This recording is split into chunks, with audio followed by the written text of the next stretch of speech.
بچہ کہاں ہے؟ رات کے اندھیرے میں آواز گونجی۔ میں وہیں جم گئی۔ خوف نے مجھے جکڑ لیا۔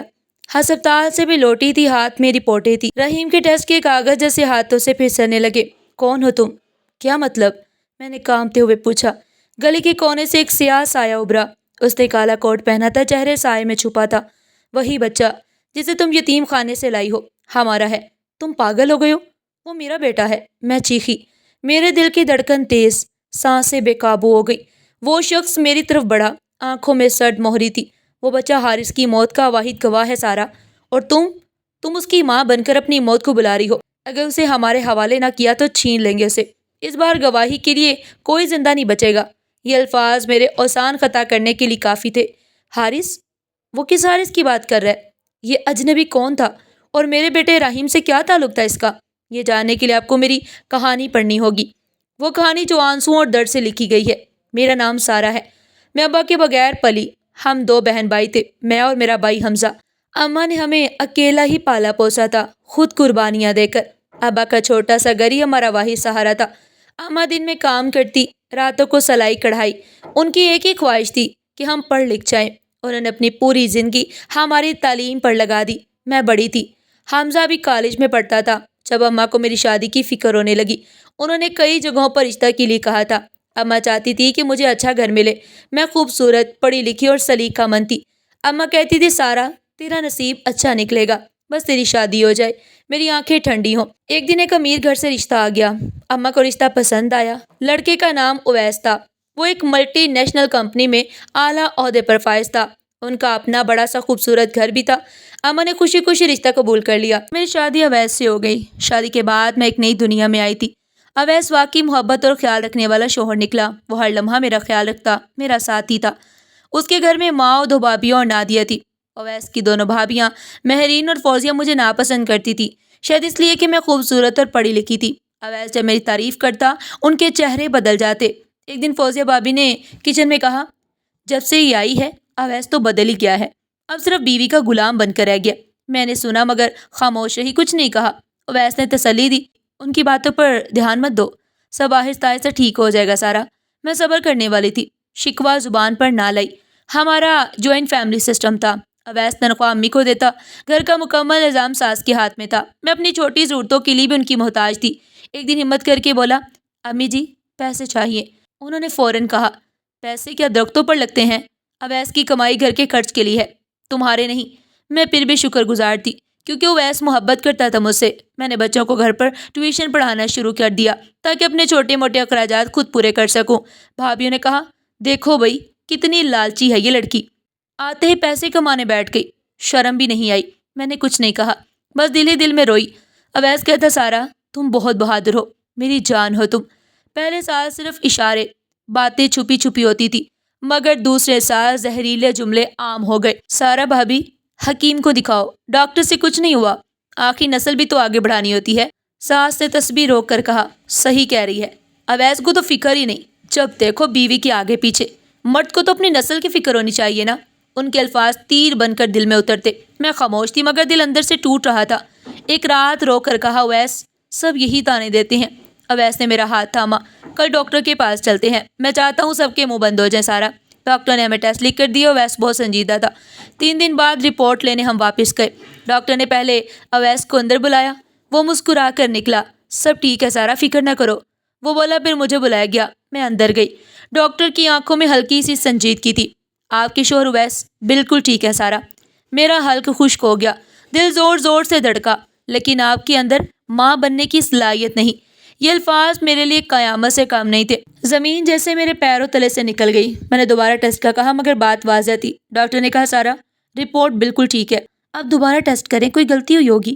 میں رو پڑی، سارا حوصلہ کریں، ہم نے ٹیسٹ دوبارہ بھی کر لیے ہیں، اب کبھی ماں نہیں بن سکتی، آپ بانجھ ہیں۔ ڈاکٹر نے یہ بات مجھے اکیلے میں بتائی تھی۔ اویس اس بارے میں نہیں جانتا تھا۔ مجھے محسوس ہو رہا تھا کہ اگر اویس کو اس بارے میں پتہ چل گیا کہ میں کبھی ماں نہیں بن سکتی تو کہیں وہ مجھے چھوڑ ہی نہ دے۔ اس کی محبت، اس کا ساتھ، یہی تو میرا کل سرمایہ تھا۔ مجھے اپنے پیروں تلے سے زمین کھسکتی ہوئی محسوس ہوئی۔ میں نے آنسو پوچھے اور ایک فیصلہ کیا۔ میں جب باہر آئی تو اویس بے چینی سے میرا انتظار کر رہا تھا۔ کیا کہا ڈاکٹر نے؟ سب ٹھیک ہے؟ میرے منہ سے جھوٹ نکل گیا۔ ہاں جی، ڈاکٹرز کہہ رہے ہیں کہ میری رپورٹس بالکل پرفیکٹ ہے، بس تھوڑی کمزوری ہے، کچھ دوائیاں لکھی ہیں، سب ٹھیک ہو جائے گا۔ میں نے اویس سے اپنی زندگی کا سب سے بڑا جھوٹ بول دیا تھا، لیکن ٹائم گزرنے کے ساتھ ساتھ گھر میں اولاد کے متعلق تبصرے بڑھنے ہی لگے۔ میری جٹھانیاں اب مجھے کھلے عام بے اولادی کے تانے دینے لگی۔ میری شادی کو 3 سال گزر گئے تھے، میرا جھوٹ اب زیادہ دیر نہیں چل سکتا تھا۔ اویس کا رویہ بھی اب بدلنے لگا تھا، وہ محبت کرنے والا شوہر اب چڑچڑا ہو گیا تھا۔ سارا اس نے ایک رات مجھے جھنجھوڑ دیا۔ آخر مسئلہ کیا ہے؟ بھابھی ٹھیک ہی تو کہتی ہیں، 3 سال ہماری شادی کو ہو گئے ہیں، لیکن تم ابھی تک مجھے بچہ نہیں دے سکی۔ اویس ایسی بات نہ کریں، میں رو پڑی۔ تو اور کیا کروں؟ تم تو کہتی تھی تمہاری رپورٹس ٹھیک ہیں، تو پھر بچہ کیوں نہیں ہوا ابھی تک؟ اس دن میں بہت روئی اور کہا اویس یہ تو سب اللہ کے ہاتھ میں ہے، میرا کوئی قصور نہیں۔ بس کرو یہ ڈرامے، وہ غصے سے چیخا۔ مجھے لگتا ہے تم مجھ سے کچھ چھپا رہی ہو۔ اس رات کے بعد اویس مجھ سے ٹھیک سے بات بھی نہیں کرتا تھا۔ اویس بیٹا، میری ساس نے ایک دن جان بوجھ کر اونچی آواز میں کہا تاکہ میں بھی سن لوں، اس عورت نے تجھ پر کوئی جادو کر دیا ہے۔ 3 سال ہو گئے ہیں، اس کی گود ہری نہیں ہوئی، آخر کب تک ہم خاندان میں بے اولادی کے تانے سنیں گے؟ امی میں کیا کروں؟ وہ کہتی ہے اس کی رپورٹ ٹھیک ہے۔ اویس نے تھکی ہوئی آواز میں کہا، رپورٹیں جھوٹ بھی تو ہو سکتی ہیں۔ بھابھی نے زہر کھولا، اور اگر ٹھیک ہے تو اب تک کچھ ہوا کیوں نہیں؟ تو خود جا کر اس کی ڈاکٹر سے بات کیوں نہیں کرتا؟ پھر اس سے وہ رپورٹیں لے کر کسی اور کو دکھا۔ یہ بات اویس کے دل میں شک کا بیج بونے کے لیے کافی تھی۔ اس دن کے بعد وہ مجھ سے میری میڈیکل فائل مانگنے لگا۔ سارا، وہ تمہاری رپورٹیں والی فائل کہاں ہے؟ اس نے ایک رات پوچھا۔ وہ میں نے سنبھال کر رکھی ہیں، میں نے گھبرا کر کہا۔ کہاں رکھی ہیں؟ مجھے دو، میں کل اپنے ایک دوست جو ڈاکٹر ہے اسے دکھانا چاہتا ہوں۔ نہیں اویس، اس کی کیا ضرورت ہے؟ میں نے کہا نا سب ٹھیک ہے، اللہ جب چاہے گا ہو جائے گا۔ میں نے بات ٹالنے کی کوشش کی۔ مجھے تم پر اب بھروسہ نہیں رہا سارا۔ اس کی آنکھوں میں وہ محبت نہیں تھی جو کبھی ہوا کرتی تھی، اس کی آنکھوں میں صرف شک تھا۔ میں جتنا اس راز کو چھپا رہی تھی اتنا ہی میرا رشتہ کمزور پڑا تھا۔ میں جانتی تھی کہ میں نے جھوٹ بول کر غلطی کی، لیکن سچ بولنے کی ہمت نہیں تھی۔ مجھے اویس کو کھونے کا ڈر تھا۔ پھر ایک دن جس کا مجھے ڈر تھا وہی ہوا۔ میں کچن میں دوپہر کا کھانا بنا رہی تھی، میری ساس اور جٹھانیاں لاؤنج میں بیٹھ کر میرے خلاف باتیں کر رہی تھی۔ اویس آج جلدی گھر آ گیا تھا۔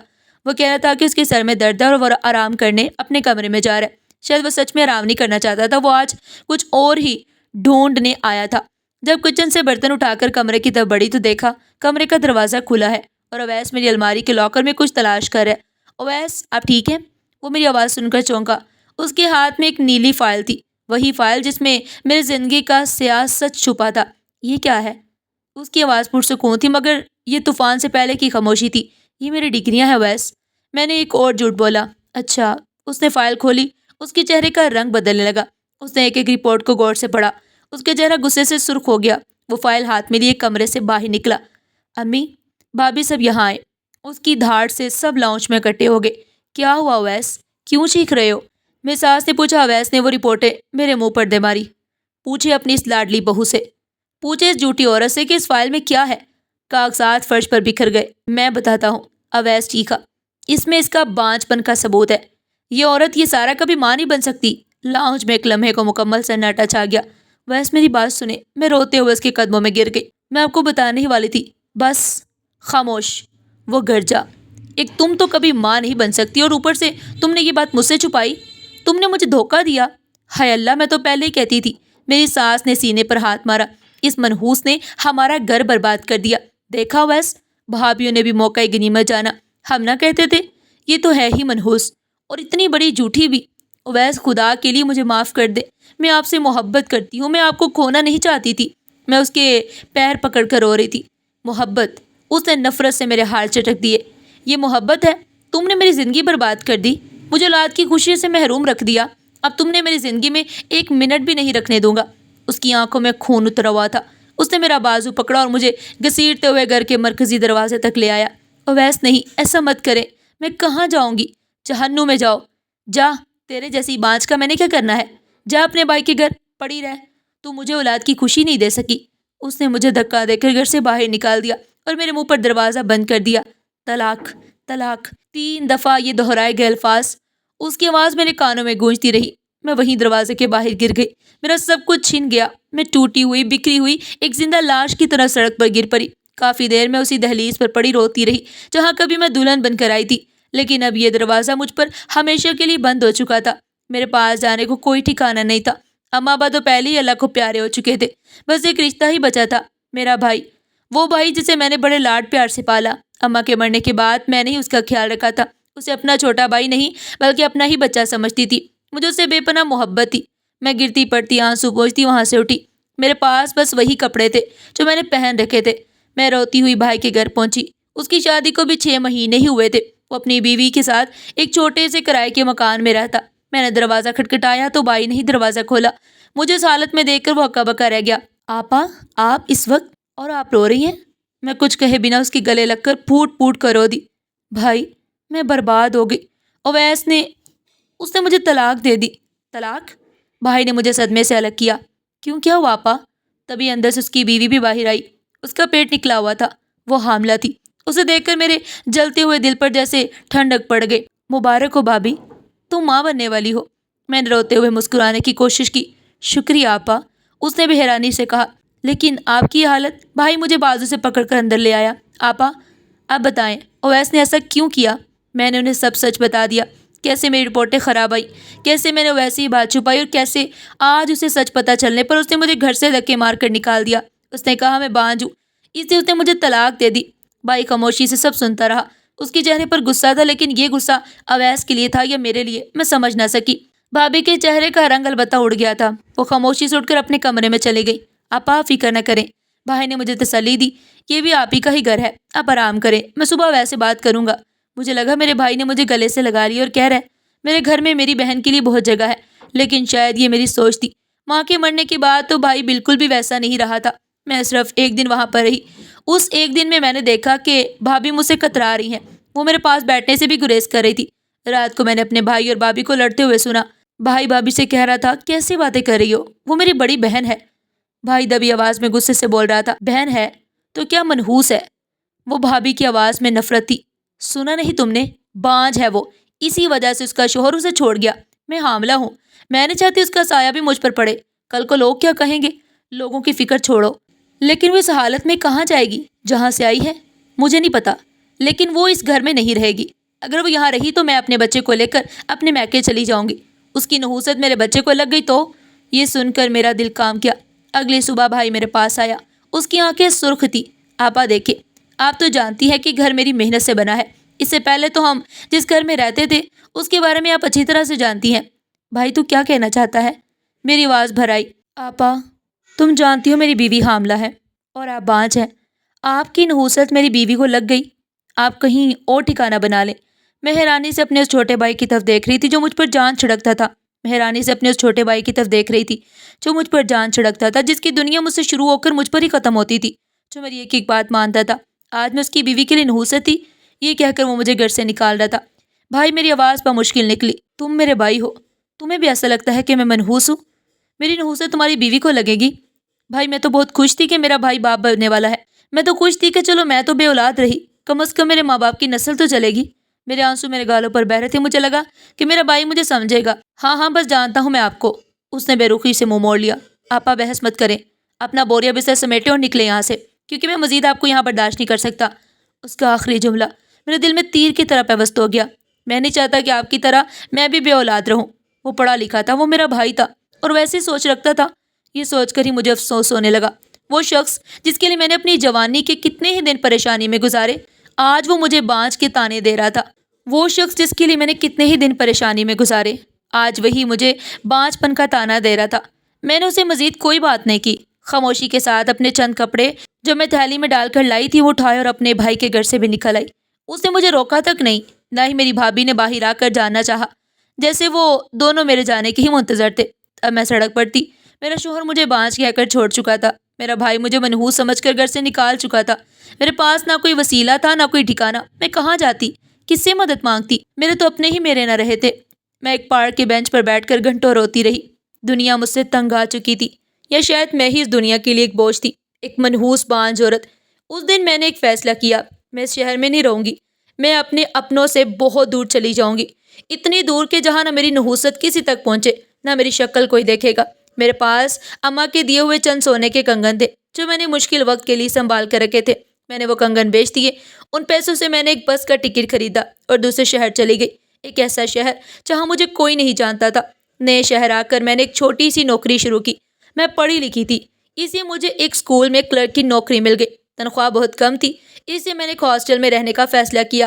میں ایک چھوٹے سے کمرے میں 6 لڑکیوں کے ساتھ رہتی تھی۔ زندگی بہت مشکل تھی، دن بھر کام کرنا اور رات کو ہاسٹل کے شور میں سونے کی کوشش کرنا، لیکن جسمانی تھکن سے زیادہ مجھے ذہنی تھکن مار دیتی تھی۔ میں اکثر سوچتی، ایسے کب تک چلے گا؟ میں کس کے لیے زندہ ہوں؟ میرا تو کوئی نہیں رہا، نہ آگے کوئی نہ پیچھے کوئی۔ میں اکثر راتوں کو ہاسٹل کی چھت پر جا کر آسمان کو دیکھتی اور روتی، اے اللہ، میں تجھ سے روز یہی پوچھتی، تو نے مجھے بانجھ کیوں بنایا؟ اگر بنانا ہی تھا تو میرے سارے رشتے بھی مجھ سے کیوں چھین لیے؟ یہ تنہائی مجھ سے برداشت نہیں ہوتی۔ ایک دن ہاسٹل میں میری ایک دوست بنی، اس کا نام سمیرہ تھا، وہ بھی میری طرح تنہا تھی۔ ایک دن اس نے مجھے روتے ہوئے دیکھا اور بولی، کیا بات ہے سارا، تم ہر وقت کیوں روتی رہتی ہو؟ میں نے اسے اپنی پوری کہانی سنا دی۔ وہ بہت ہمدرد لڑکی تھی۔ اس نے مجھے تسلی دی، جو ہوا برا ہوا، لیکن زندگی تو گزارنی ہے نا۔ کیسی زندگی سمیرہ؟ میں بالکل اکیلی ہوں۔ تو اکیلی کیوں رہتی ہو؟ اس نے ایک ایسی بات کہہ دی جس نے میری زندگی بدل دی۔ کہنے لگی، اگر تم چاہو تو یتیم خانے سے کوئی بچہ اڈاپٹ کر لو، تنہائی ختم ہو جائے گی۔ اس کی بات میرے دل میں اتر گئی۔ میں ساری رات سو نہ سکی۔ ایک بچہ، ایک ایسا رشتہ جو صرف میرا ہو، جسے میں اپنا کہہ سکوں، جسے میں پالوں پوسوں، جسے ماں کہہ کر پکارا جائے، یہ خیال میرے لیے کتنا خوشگوار تھا۔ اگلے ہی دن میں سمیرہ کی مدد سے شہر کے سب سے بڑے یتیم خانے گئی۔ وہاں کی انچارج ایک بہت شفیق خاتون تھی۔ انہوں نے میرا بایو ڈاٹا دیکھا اور بولی، بیٹی، تم خود بھی اتنی کم عمر ہو اور طلاق یافتہ ہو اور اکیلی ہو، ایک بچے کی ذمہ داری بہت بڑی بات ہے۔ میڈم، میں جانتی ہوں، میں نے اپنی آنسو ضبط کرتے ہوئے کہا، لیکن میرے جینے کی کوئی وجہ نہیں ہے۔ میں بانجھ ہوں، میرے شوہر نے اسی لیے مجھے چھوڑ دیا۔ میرا بھائی مجھے منحوس سمجھتا ہے۔ مجھے جینے کے لیے ایک سہارا چاہیے، ایک ایسا رشتہ جو میرا ہو۔ شاید میری سچائی نے ان کے دل کو چھو لیا۔ قانونی کارروائی میں کچھ دن لگیں گے۔ میں نے اپنا ڈاٹا جمع کروا دیا۔ پھر وہ دن آیا جب یتیم خانے سے مجھے کال آئی۔ میں بھاگتی ہوئی وہاں پہنچی۔ سارا، یہ لو۔ انچارج نے مسکراتے ہوئے ایک ننھے سے بچے کو میری گود میں دیا۔ یہ 6 مہینے کا ہے، کسی نے اسے جھولے میں ڈال دیا۔ وہ بہت خوبصورت بچہ تھا، گہری رنگت، گھنی پلکیں۔ اسے دیکھتے ہی میرے دل میں ممتا جاگی۔ میں نے اسے گود میں اٹھایا تو ایسا لگا جیسے وہ میرا ہی بچہ ہو۔ اس نے اپنی چھوٹی سی انگلی سے میری انگلی پکڑ لی۔ میں وہیں رو پڑی۔ آج سے تم صرف میرے ہو، میں نے اسے چومتے ہوئے کہا۔ اب میں اسے ہاسٹل میں نہیں رکھ سکتی تھی۔ میں نے اپنی نوکری سے جو تھوڑے بہت پیسے جمع کیے تھے، ان سے ایک چھوٹے سے محلے میں کمرے کا مکان کرائے پر لے لیا۔ میں اس بچے کی پرورش کرنے لگی۔ میں نے اس کا نام رحیم رکھا۔ میری شروع سے ہی خواہش تھی کہ اللہ مجھے بیٹا دے گا تو میں اس کا نام یہی رکھوں گی۔ میری یہ خواہش پوری ہو گئی تھی۔ رحیم میرے دل کا سکون بن گیا تھا۔ اب میں اسکول کی نوکری نہیں کر سکتی تھی، کیونکہ بچے کی ذمہ داری میرے ساتھ تھی۔ میں سلائی کڑھائی اچھی طرح جانتی تھی، اس لیے میں نے محلے میں سلائی کا کام شروع کر دیا اور اپنے بیٹے کو پالنے لگی۔ دن گزرتے گئے، رحیم بڑا ہوتا گیا۔ وہ مجھے اپنی سگی ماں سمجھتا تھا۔ وہ معصوم جانتا ہی نہیں تھا کہ میں اس کی پالنے والی ماں ہوں۔ جب اس نے پہلی بار مجھے ماں کہہ کر پکارا تو مجھے لگا جیسے مجھے دنیا کی ساری خوشیاں مل گئی ہوں۔ میرا بیٹا اب 8 سال کا ہو گیا تھا۔ وہ بہت خیال رکھنے والا بچہ تھا۔ میں رات بھر جا کر کپڑے سی کر اپنا کام مکمل کرتی اور وہ صبح اٹھ کر مجھے گلے لگا لیتا۔ ماں، اب سوئی نہیں؟ وہ اپنی نیند بھری آنکھوں سے پوچھتا۔ ہاں بیٹا، بس یہ سوٹ مکمل کرنا تھا۔ ماں اب دنیا کی سب سے بیسٹ ماں ہے۔ یہ جملہ جب وہ کہتا تو میرا دل خوشی سے بھر جاتا۔ رحیم بیماری کی وجہ سے کمزور رہنے لگا۔ وہ مجھے اپنے پاس سے ہلنے نہیں دیتا تھا۔ ماں آپ میرے پاس بیٹھیں، وہ کمزوری سے کہتا۔ جب آپ میرے پاس ہوتی ہیں نا تو مجھے سکون ملتا ہے۔ میں اس کے قریب رہتی، اسے دیکھتی رہتی۔ کئی بار جب اس کی آنکھ لگ جاتی تو میں جلدی سے اٹھ کر سلائی کرتی تاکہ کام مکمل ہو جائے۔ میں اسے محلے کے ڈاکٹر کو دکھا رہی تھی مگر اس کا بخار اترنے کا نام نہیں لے رہا تھا۔ وہ روز بروز کمزور ہوتا جا رہا تھا۔ آخر کار محلے کے ڈاکٹر نے جواب دے دیا، بہن اس بچے کو بڑے اسپتال لے جاؤ، اس کا معاملہ میری سمجھ سے باہر ہے، اس کے کچھ اور ٹیسٹ کروانے پڑیں گے اور وہاں جا کر اس کا علاج کراؤ۔ یہ سن کر میرے پیروں تلے سے زمین نکل گئی۔ ڈاکٹر کے الفاظ نے میرے دل کی رہی صحیح امید بھی توڑ دی تھی۔ بڑے اسپتال کا خرچہ میں کہاں سے لاتی؟ میرے پاس اتنے پیسے نہیں تھے کہ بڑے اسپتال میں اس کا علاج کرا سکوں، لیکن میں ہمت نہ ہار سکتی تھی۔ میں نے اپنی سلائی مشین بیچی، جو تھوڑے بہت زیور تھے وہ بیچے، جو کچھ بچت کر کے رکھے تھے وہ سارے اکٹھے کیے اور اپنے بیمار بیٹے کو گود میں اٹھا کر اسپتال پہنچی۔ یہ پرائیویٹ اسپتال تھا۔ اس کی عمارت میری اوقات سے کہیں زیادہ اونچی تھی۔ اندر کا ماحول دیکھ کر ہی میرا دل بیٹھ گیا۔ میں نے ڈرتے ڈرتے ریسیپشن پر بات کی، مجھے بچے کو چیک کروانا ہے، اسے بہت ہی تیز بخار ہے، جو اترنے کا نام نہیں لے رہا۔ آپ ڈاکٹر رضوان کو دکھا دیں، ان کی فیس 60,000 روپے ہے۔ کیا 60,000؟ میرے ہاتھ پاؤں ٹھنڈے پڑ گئے۔ جی، اور اس کے بعد ایڈمیشن اور ٹیسٹ کا خرچہ الگ ہوگا۔ آپ کم از کم 50,000 روپے جمع کرا دے۔ میرے پاس کل ملا کر 10,000 روپے تھے۔ جتنے میرے پاس پیسے تھے اتنی تو صرف ڈاکٹر کی فیس تھی۔ دیکھیے بہن، میرے پاس اتنے پیسے نہیں ہیں، میرا بیٹا بہت بیمار ہے، کچھ تو رعایت کریں۔ اس کے سامنے گڑ گڑائی۔ دیکھیے بی بی، یہ پرائیویٹ ہاسپٹل ہے، کوئی خیراتی ادارہ نہیں۔ اگر پیسے نہیں ہیں تو اسے کسی سرکاری ہاسپٹل لے جائیں۔ اس نے بے رخی سے کہا۔ میں کیا کرتی؟ ڈاکٹر نے میرے بیٹے کو داخل کرنے کا کہا تھا کیونکہ اس کا علاج کافی لمبا تھا۔ میں بہت پریشان تھی، کوئی پیسہ نہیں تھا کہ اپنے بچے کو ایڈمٹ کروا کر اس کا علاج کروا سکوں۔ آخر کار میں اپنے بیٹے کو لے کر پھر واپس اپنے اس ایک کمرے کے مکان میں آ گئی۔ میں نے رحیم کو بستر پر لٹایا اور خود زمین پر بیٹھ کر خوب روئی۔ ایک ڈر تھا، ایک خوف تھا، اگر یہ بچہ مجھ سے چھن گیا تو میں کیا کروں گی؟ میں کس کے سہارے جیوں گی؟ نہیں، میں اس کا خیال بھی نہیں آنے دوں گی۔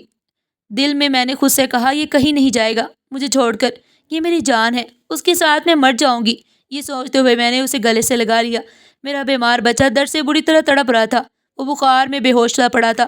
اچانک اس نے آنکھیں کھولی، اس کی آنکھوں میں آنسو تھے۔ اماں، اس کی آواز بہت کمزور تھی۔ جی میرے بچے، میری جان۔ اماں میرے بابا کہاں ہیں؟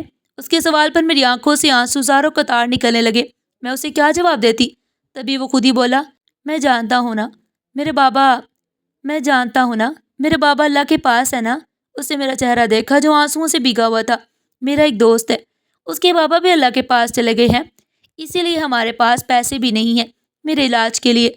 اماں، وہ درد سے بری طرح تڑپتے ہوئے ایسے بول رہا تھا، پھر اس نے اپنے ننھے ہاتھ اٹھائے اور روتے ہوئے بولا، اللہ میرے بابا کو بھیج دیں، مجھے ان کی ضرورت ہے۔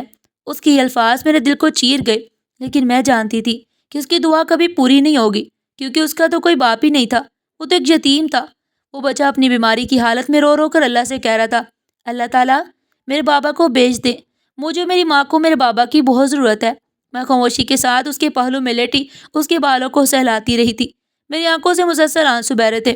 کاش کوئی ایسا وسیلہ ہوتا، کہیں سے میرے بیٹے کے علاج کے لیے پیسے آ جاتے اور میں اس کا علاج کرواتی۔ معاف کر دینا میرا بیٹا، میں تمہاری اچھی ماں نہیں بن سکتی۔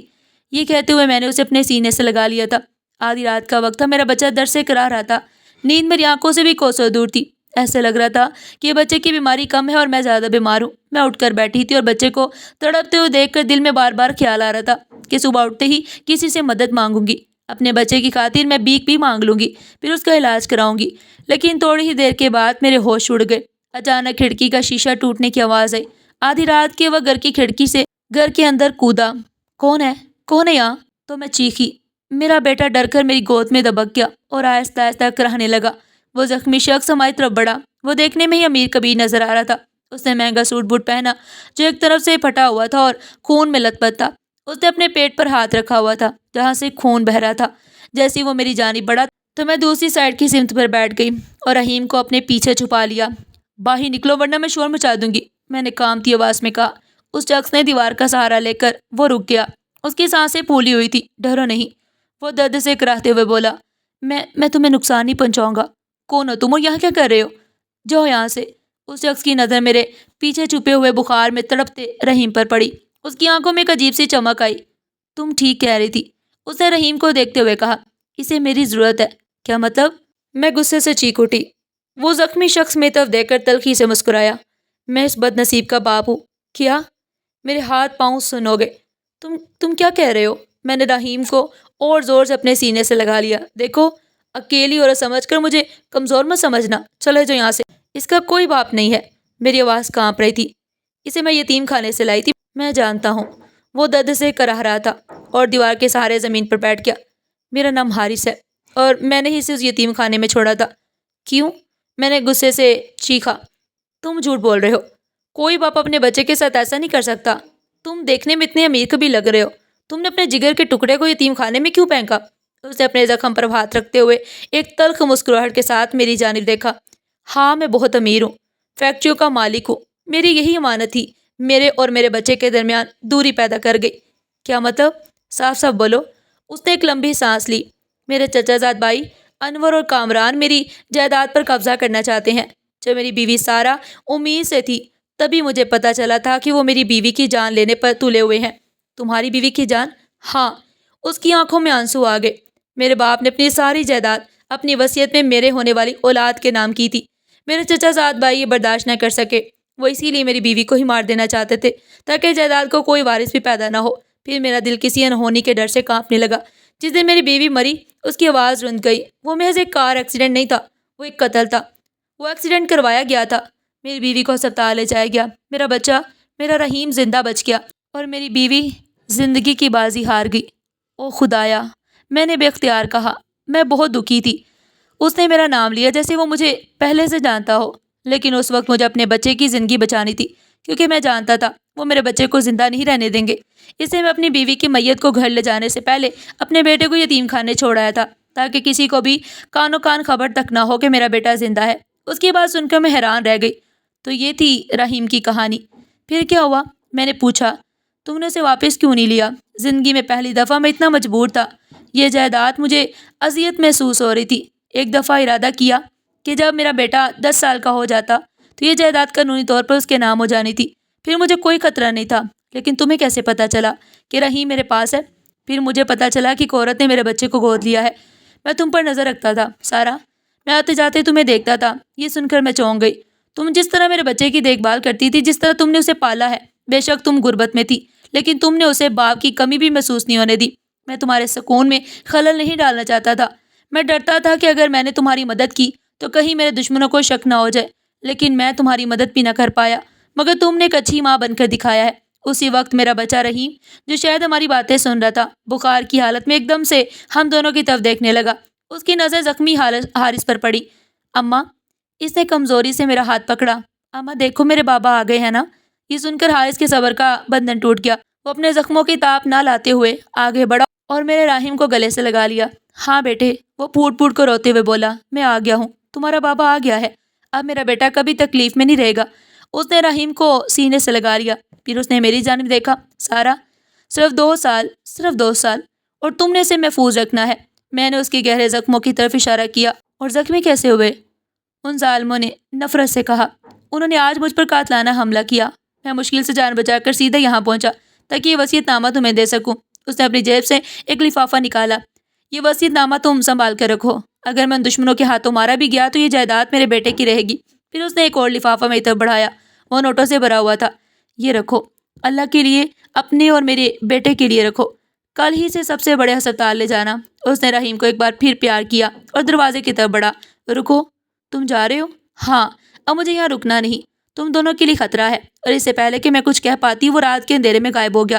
اگلے ہی دن میں نے اپنے بیٹے کو ہسپتال میں داخل کروا دیا اور اس کا علاج شروع کروا دیا۔ حارث کے دیے ہوئے پیسوں سے رحیم کا علاج بہترین طریقے سے ہونے لگا۔ کچھ دنوں میں وہ تندرست ہو گیا، لیکن اب میرے دل میں ایک نیا خوف بیٹھ گیا تھا، حارث کا خوف اور اس کے دشمنوں کا خوف۔ میں نے وہ وصیت نامہ جو اس نے مجھے دیا تھا اپنی جان سے زیادہ سنبھال کر رکھا۔ مجھے رحیم کے مستقبل کی فکر تھی۔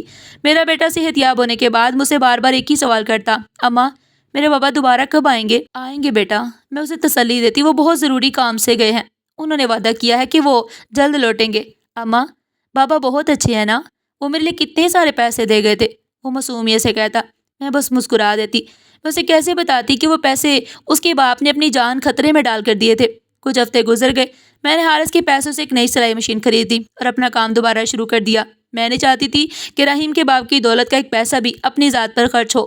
میں صرف اپنے بیٹے کی بہترین پرورش کرنا چاہتی تھی۔ ایک دن میں سلائی کر رہی تھی اور رحیم صحن میں کھیل رہا تھا کہ ہمارے محلے کی تنگ گلی میں ایک ایسی گاڑی داخل ہوئی جس نے سب کو حیران کر دیا۔ وہ چمکتی ہوئی کالی مرسیڈیز تھی۔ میرا دل دھک سا رہ گیا۔ اس سے پہلے کہ میں کچھ سمجھ پاتی، رحیم چیختا ہوا اندر آیا، اماں، اماں، وہ بابا آ گئے۔ میں بھاگ کر دروازے پر گئی۔ وہی شخص تھا، حارث، لیکن اب کی بار وہ زخمی نہیں تھا، نہ مایوس۔ وہ ایک مہنگا نیلے رنگ کا سوٹ پہنے ہوئے تھے۔ وہ مکمل طور پر صحت مند اور پورے اعتماد کے ساتھ کھڑا تھا۔ وہ واقعی اس شہر کا بہت بڑا بزنس مین لگ رہا تھا۔ اس نے رحیم کو دیکھا اور اپنی باہیں پھیلا دی۔ رحیم، میرے بیٹے۔ رحیم بھاگ کر اس کی گود میں سما گیا۔ حارث نے اسے اٹھا کر سینے سے لگا لیا۔ وہ منظر اتنا خوبصورت تھا کہ میری آنکھوں میں آنسو آ گئے۔ اب ٹھیک ہے؟ میں نے دھیرے سے کہا۔ حارث نے رحیم کو گود میں لیے، میری طرف دیکھا۔ میں بالکل ٹھیک ہوں سارا، اور اس کا صحرا آپ پر ہے۔ آپ کا بہت شکریہ، آپ نے میرے بیٹے کو بچا لیا۔ اندر آئیے، میں نے راستہ چھوڑتے ہوئے کہا۔ وہ ہمارے چھوٹے سے کمرے میں داخل ہوا۔ اس کی موجودگی سے وہ کمرہ اور بھی چھوٹا محسوس ہونے لگا۔ اس نے کمرے کی خستہ حالت کو دیکھا جہاں رحیم اور میں رہتے تھے۔ مجھے معاف کر دینا سارا، اس نے رحیم کو نیچے اتارتے ہوئے کہا۔ میں نے آپ دونوں کو اس حالت میں رہنے دیا نہیں، میں نے جلدی سے کہا۔ آپ کے دشمن؟ وہ لوگ، ان کا کیا ہوا؟ حارث کے چہرے پر سختی آ گئی۔ انور اور کامران میرے چچا زاد بھائی، وہ اپنے انجام تک پہنچ گئے ہیں، قیامت ان پر ٹوٹ پڑی، وہ سلاخوں کے پیچھے ہیں۔ آپ نے زخمی ہو کر میرے پاس بنا لی تھی۔ اس کے بعد میں نے ہمت نہیں ہاری، میں نے ان کے خلاف وہ تمام ثبوت اکٹھے کروائے جو انہیں مجرم ثابت کرنے کے لیے کافی تھے۔ وہ وصیت نامہ جو میں نے آپ کو دیا تھا وہ اصلی تھا، میں نے اس کی کاپی پہلے ہی اپنے وکیل کو دے دی تھی۔ انہوں نے مجھے مارنے کی پوری کوشش کی، لیکن اللہ نے مجھے میرے بیٹے کے لیے بچا لیا۔ اب قانون نے اپنا کام کر دیا ہے، میرے بیٹے کی جائیداد اور اس کی زندگی دونوں محفوظ ہیں۔ میں نے سکون کا سانس لیا۔ شکر ہے اللہ کا۔ حارث کچھ دیر خاموش رہا، پھر اس نے میری طرف سنجیدگی سے دیکھا۔ سارا، میں آج یہاں آپ کا شکریہ ادا کرنے اور اپنے بیٹے کو لینے آیا ہوں۔ یہ سن کر میرے پیروں تلے سے زمین نکل گئی۔ راہیم کو لینے؟ کیا مطلب؟ میری آواز کام گئی۔ میں اسے غربت سے نکال کر اپنے محل میں لے جانا چاہتا ہوں، اسے وہ زندگی دینا چاہتا ہوں جس کا وہ حقدار ہے۔ ہاں، میں نے آنسو پیتے ہوئے کہا۔ وہ اس کا حقدار ہے؟ وہ آپ کا بیٹا ہے، آپ اسے لے جا سکتے ہیں۔ میرا دل ٹوٹ کر بکھر ہی نہیں والا تھا کہ رحیم جو ہماری باتیں سن رہا تھا بھاگ کر مجھ سے لپٹ گیا۔ نہیں، میں اماں کے بنا نہیں جاؤں گا۔ بابا، آپ بھی ہمارے ساتھ یہیں رہے نا؟ حارث اپنے بیٹے کی بات پر مسکرا دیا۔ میں وہی کہنے والا تھا سارا، میں رحیم کو اس کی ماں سے جدا نہیں کرنا چاہتا۔ اس نے میری طرف دیکھا۔ سارا، میں اپنے بیٹے کا دل نہیں توڑنا چاہتا، وہ آپ کے بنا ایک پل نہیں رہ سکتا، اور سچ تو یہ ہے کہ آپ نے اسے ماں بن کر پالا ہے۔ میں نہیں چاہتا کہ وہ آپ سے الگ ہو۔ وہ ایک لمحے کو رکا، پھر بولا، اس لیے سارا، میں تم سے شادی کرنا چاہتا ہوں۔ میں نے صدمے سے اس کی طرف دیکھا۔ شادی؟ مجھ سے؟ حارث صاحب، آپ کیا کہہ رہے ہیں؟ آپ کہاں اور میں کہاں؟ سارا، مجھے اپنے بیٹے کے لیے مکمل خاندان چاہیے۔ لیکن میں رو پڑی۔ وہ سچ جو میری زندگی کی سب سے بڑی عزت تھا میری زبان پر آ گیا۔ میں آپ کو وہ خاندان نہیں دے سکتی حارث صاحب، میں بچہ پیدا نہیں کر سکتی، اس لیے میرے شوہر نے مجھے طلاق دی تھی۔ میں آپ کو وارث نہیں دے سکتی۔ میں نے یہ الفاظ کہے اور زمین پر گرنے ہی والی تھی، لیکن حارث نے مجھے حیران کر دیا۔ وہ مسکرایا۔ تو کیا ہوا؟ آپ نے سنا نہیں؟ میں نے حیرت سے کہا۔ میں نے کہا میں راضی ہوں، اور میں نے کہا مجھے اس سے غرض نہیں۔ اس کی آواز میں اتنی سچائی تھی کہ میرا دل پگھل گیا۔ سارا، میرا ایک بیٹا ہے رحیم، یہی میری جائیداد کا وارث ہے، یہی میرا سب کچھ ہے۔ مجھے اور کسی اولاد کی خواہش نہیں، مجھے بس اپنے بیٹے کی خوشی چاہیے، اور اس کی خوشی آپ سے وابستہ ہے۔ اس نے آگے بڑھ کر میرا ہاتھ تھامنے کی کوشش کی، پھر رک گیا۔ سارا، ماں وہ نہیں ہوتی جو جنم دیتی ہے، ماں وہ ہوتی ہے جو پالتی ہے۔ آپ نے صحیح معنوں میں ماں بن کر دکھایا۔ میں اپنے بیٹے کو اس کی سچی ماں سے الگ نہیں کر سکتا۔ آپ مجھ سے شادی کریں گی؟ رحیم نے خوشی سے چیختے ہوئے میرا ہاتھ پکڑا۔ اماں پلیز، ہاں بول دینا۔ میں نے روتے ہوئے ہاں میں سر ہلا دیا۔ اس شخص نے مجھ سے شادی کر لی اور مجھے اور میرے بیٹے کو اپنے عالی شان گھر کے لے گیا۔ حارث سے میری شادی بہت سادگی سے ہوئی۔ نکاح کے وقت میں مسلسل رو رہی تھی۔ یہ خوشی کے آنسو تھے، وہ خوشی جو مجھے ویسی حمزہ، میرے شوہر اور میرے بھائی کبھی نہ دے سکے۔ حارث نے مجھے وہ مقام دیا جس کا میں نے کبھی خواب میں بھی نہیں دیکھا تھا۔ جب میں رحیم کا ہاتھ تھامے حارث کے عالی شان گھر میں داخل ہوئی تو میں گھبرا رہی تھی۔ یہ ایک محل تھا، میں جو ایک کمرے کے مکان میں رہ رہی تھی اب اتنے بڑے گھر کی مالکن بننے والی تھی۔ سارا، حارث نے میرے قریب آ کر کہا، یہ گھر، یہ دولت، یہ سب رحیم کا ہے، اور تم اس کی ماں ہو۔ آج سے تم اس گھر کی مالک ہو۔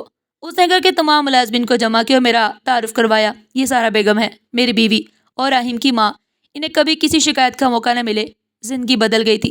میں نے رحیم کا داخلہ شہر کے بہترین اسکول میں کروا دیا۔ میں خود اسے تیار کرتی اور اسکول چھوڑنے جاتی۔ حارث میرے لیے دنیا کی ہر آسائش لا کر میرے قدموں میں رکھ دیتا، لیکن میرے لیے سب سے بڑی دولت میرا بیٹا رحیم تھا۔ وہ صحت مند ہو رہا تھا اور خوش تھا۔ میں اس پر راتوں کو سوتے ہوئے نگاہ ڈالتی اور اللہ کا شکر ادا کرتی، یا اللہ، میں سوچتی ہوں تو نے مجھے ماں بنایا، لیکن ماں کہلوانے کا حق مجھ سے نہیں چھینا۔ حارث ایک بہترین شوہر اور اس سے بھی بڑھ کر ایک بہترین باپ تھا۔ وہ رحیم پر جان چھڑکتا، لیکن اس نے کبھی مجھے احساس نہیں ہونے دیا کہ رحیم میرا سگا بیٹا نہیں۔ وہ مجھ سے اتنی محبت کرتا تھا جتنی شاید ہی کوئی شوہر اپنی بیوی سے کرتا ہو۔ وقت بڑھ لگا کر اٹھتا گیا۔ ان خوشیوں میں 12 سال کیسے گزر گئے پتہ ہی نہیں چلا۔ میرا بیٹا رحیم اب 8 سال کا بچہ نہیں رہا تھا، وہ 20 سال کا خوبصورت پراعتماد نوجوان بن چکا تھا۔ یونیورسٹی میں بزنس پڑھ رہا تھا اور اپنے باپ کا فخر تھا۔ وہ مجھے اماں نہیں بلکہ دنیا کی سب سے پیاری ماں کہتا تھا۔ حارث نے 12 سالوں میں مجھے کبھی اداس نہیں ہونے دیا۔ آج رحیم کی 20ویں سالگرہ تھی۔ حارث نے ایک بہت بڑی پارٹی رکھی۔ ہمارا گھر مہمانوں سے بھرا ہوا تھا۔ حارث کے کچھ دور اور پاس کے رشتہ دار بھی آئے ہوئے تھے جس سے ہم بہت کم ملتے تھے۔ ان میں حارث کی پھپھو غزالہ بھی تھی، جو حارث کی پہلی بیوی سارہ یعنی رحیم کی سگی ماں کے رشتہ داروں میں سے تھی۔ وہ مجھے کبھی پسند نہیں کرتی تھی، وہ ہمیشہ مجھے ایسے دیکھتی جیسے میں نے ان کی بھتیجی کی جگہ چھین لی ہو۔ پارٹی بہت اچھی چل رہی تھی۔ رحیم اپنے دوستوں کے ساتھ ہنس رہا تھا۔ میں کچن میں انتظامات دیکھ کر واپس لاؤنج کی طرف آ رہی تھی کہ مجھے راستے میں کسی نے روکا۔ ماشاء اللہ، قسمت چمک گئی تمہاری، ان کی آواز میں زہر تھا۔ کہاں؟ وہی کمرے کا مکان اور کہاں یہ محل؟ میں نے احترام سے جواب دیا۔ یہ سب اللہ کا کرم ہے۔ حالانکہ میں ان کی نیت جانتی تھی۔ بیچاری سارا مر گئی اور تم نے اس کے شوہر اور بچے دونوں پر قبضہ کر لیا۔ پھوپھو ایسی باتیں نہ کرے، آج خوشی کا دن ہے۔ میں نے بات ختم کرنی چاہی۔ کیوں؟ سچ کڑوا لگا۔ وہ میرے قریب آئیں۔ ویسے ایک بات تو بتا، اس لڑکے کو، رحیم کو کبھی بتایا بھی ہے کہ تم اس کی سگی ماں نہیں ہو، یا اسے بھی اندھیرے میں رکھا ہوا ہے؟ یہ الفاظ میرے دل پر لگے، میری آنکھوں میں آنسو آ گئے۔ بتاؤ نا کہ تم تو بانجھ عورت ہو جسے اس کے شوہر نے گھر سے نکال دیا تھا۔ تم تو… بس پھوپھو، ایک گردار آواز آئی۔ ہم دونوں نے پلٹ کر دیکھا، حارث وہاں کھڑے تھے۔ ان کا چہرہ غصے سے سرخ تھا۔ رحیم بھی ان کے پیچھے کھڑا تھا۔ اسے کچھ سمجھ نہیں آیا کہ ہو کیا رہا ہے۔ حارث، تم کب آئے؟ غزالہ پھوپھو ہکلاتی رہ گئیں۔ میں نے سب سن لیا۔ حارث میری کمر پر ہاتھ رکھ کر مجھے سہارا دیا۔ آج آپ نے میری بیوی کی توہین کر کے حد پار کر دی ہے۔ میں نے کیا غلط کہا؟ پھوپھو نے تیور بدلے۔ میں تو سچ کہہ رہی تھی، یہ اس کی سگی ماں نہیں ہے۔ اس کی سگی ماں تو سارا تھی جو مر گئی۔ خاموش! حارث اتنی زور سے چیخے کہ سارا ہال خاموش ہو گیا۔ سب کی نظریں ہماری طرف تھی۔ رحیم بھی پریشان کھڑا تھا۔ آخر ہوا کیا ہے؟ ماں وہ نہیں ہوتی جو جنم دیتی ہے۔ حارث نے میرا ہاتھ پکڑا اور مجھے اپنے ساتھ کھڑا کیا۔ آپ سب لوگ… وہ باقی مہمانوں کی طرف متوجہ ہوئے۔ آپ میں سے بہت سے لوگ سب کچھ جانتے تھے، لیکن کیا آپ میں سے کوئی جانتا ہے کہ جب سارا کے مرنے کے بعد میرے دشمن میرے بیٹے کی جان کے پیچھے پڑے تو وہ کہاں تھا؟ حال میں سناٹا چھا گیا۔ وہ یتیم خانے میں تھا، اور جب وہ 8 سال کا ہو کر موت کے بستر پر پڑا تھا تو آپ میں سے کوئی اس کے پاس نہیں تھا۔ حارث کی آواز رند گئی۔ حارث کی آواز بھر آئی۔ تب یہ عورت تھی۔ انہوں نے میری طرف اشارہ کیا۔ سارا، جسے میرے بھائی حمزہ نے بانجھ کہہ کر گھر سے نکال دیا تھا، یہی اس بچے کو یتیم خانے سے لائی۔ اسے اپنا نام دیا، اپنی جان سے زیادہ اسے محبت کی، اس کے علاج کے لیے بھیک مانگنے تک کو تیار ہو گئی۔ یہ ہے رحیم کی ماں۔ رحیم جو یہ سب سن کر سکتے میں کھڑا تھا، آہستہ آہستہ میرے قریب آیا۔ ماں، یہ پھوپھو کیا کہہ رہی ہیں؟ بابا کیا کہہ رہے ہیں؟ اس کی آنکھوں میں الجھن تھی۔ میرا دل ڈوب رہا تھا۔ آج میرا بیٹا مجھ سے جدا ہو جائے گا۔ میں کچھ نہ کہہ سکی۔ حارث نے رحیم کے کندھے پر ہاتھ رکھا۔ ہاں بیٹا، آج سچ جانے کا وقت آ گیا ہے۔ آئرہ نے تمہیں جنم نہیں دیا، تمہیں جنم سارا نے دیا تھا۔ رحیم نے نظریں مجھ پر ڈالی۔ میری آنکھوں سے آنسو بہہ رہے تھے۔ لیکن بیٹا، حارث نے کہا، جنم دینا آسان ہوتا ہے، ماں بننا بہت مشکل ہوتا ہے۔ جب تمہیں میری ضرورت تھی، میں تمہارے پاس نہیں تھا۔ جب تمہیں موت نے گھیرا ہوا تھا، تب یہ ماں تمہارے پاس تھی۔ رحیم خاموش تھا۔ وہ مجھے اور حارث کو دیکھتا رہا، پھر اس نے غزالہ پھوپھو کی طرف دیکھا۔ آپ نے میری ماں کو رلایا ہے۔ بیٹا، میں تو تمہارا بھلا ہی چاہتی تھی، تم میری ماں کو بانجھ کہہ رہی تھی۔ رحیم کی آواز میں غصہ تھا۔ آپ کو کیا پتا ماں کیا ہوتی ہے؟ وہ تیزی سے میرے سامنے آیا اور مجھے سب کے سامنے گلے سے لگا لیا۔ آپ میری ماں ہیں، صرف آپ۔ اس نے میرے آنسو پہنچے۔ جس نے مجھے جنم دیا وہ اللہ کو پیاری ہوگی، لیکن جس نے مجھے پالا وہ میرے پاس ہے۔ مجھے فخر ہے کہ میں آپ کا بیٹا ہوں۔ حارث نے گہرا سانس لیا۔ غزالہ پھوپھو اور سب رشتہ دار جو یہ سب جانتے تھے اور آج تک ہمیں تانے دیتے رہے، سن لے، مجھے ایسے رشتہ داروں کی کوئی ضرورت نہیں جو میرے دکھ میں شریک نہ ہوئے اور میری خوشی میں زہر گھولنے آئے۔ وہ رشتے کھوکھلے تھے۔ انہوں نے دروازے کی طرف اشارہ کیا۔ آج کے بعد جن رشتہ داروں کو یہ سچ قبول نہیں، وہ اس گھر میں دوبارہ قدم نہ رکھے۔ میرے لیے، میرے بیٹے رحیم کے لیے، اس کی ایک ہی ماں ہے اور وہ سارا حارث ہے۔ غزالہ پھوپھو اور دوسرے رشتہ دار شرمندگی سے سر جھکائے وہاں سے چلے گئے۔ رحیم تب بھی مجھ سے لپٹا ہوا تھا۔ مجھے معاف کر دو اماں۔ وہ رو رہا تھا۔ میری وجہ سے آپ کو اتنا سننا پڑا۔ نہیں بیٹا، میں نے اس کا ماتھا چوم کر کہا، آج تو میں سچی ماں بنی ہوں۔ آج میرا بیٹا جوان ہے، وہ اپنی زندگی میں بہت خوش ہے۔ وہ جان چکا ہے کہ میں اس کی سگی ماں نہیں، لیکن وہ مجھے اپنی ماں سے بڑھ کر چاہتا ہے۔ میرے شوہر نے ان تمام کھوکھلے رشتوں سے ملنا جلنا چھوڑ دیا کیونکہ وہ رشتے صرف دکھ دینا چاہتے تھے۔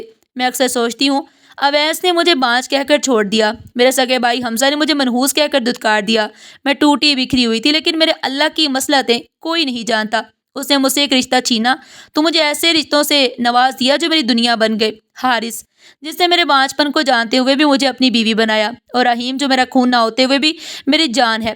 سبق صرف اتنا ہے کہ عورت کا کمال صرف جنم دینے میں نہیں، کمال پالنے میں ہے۔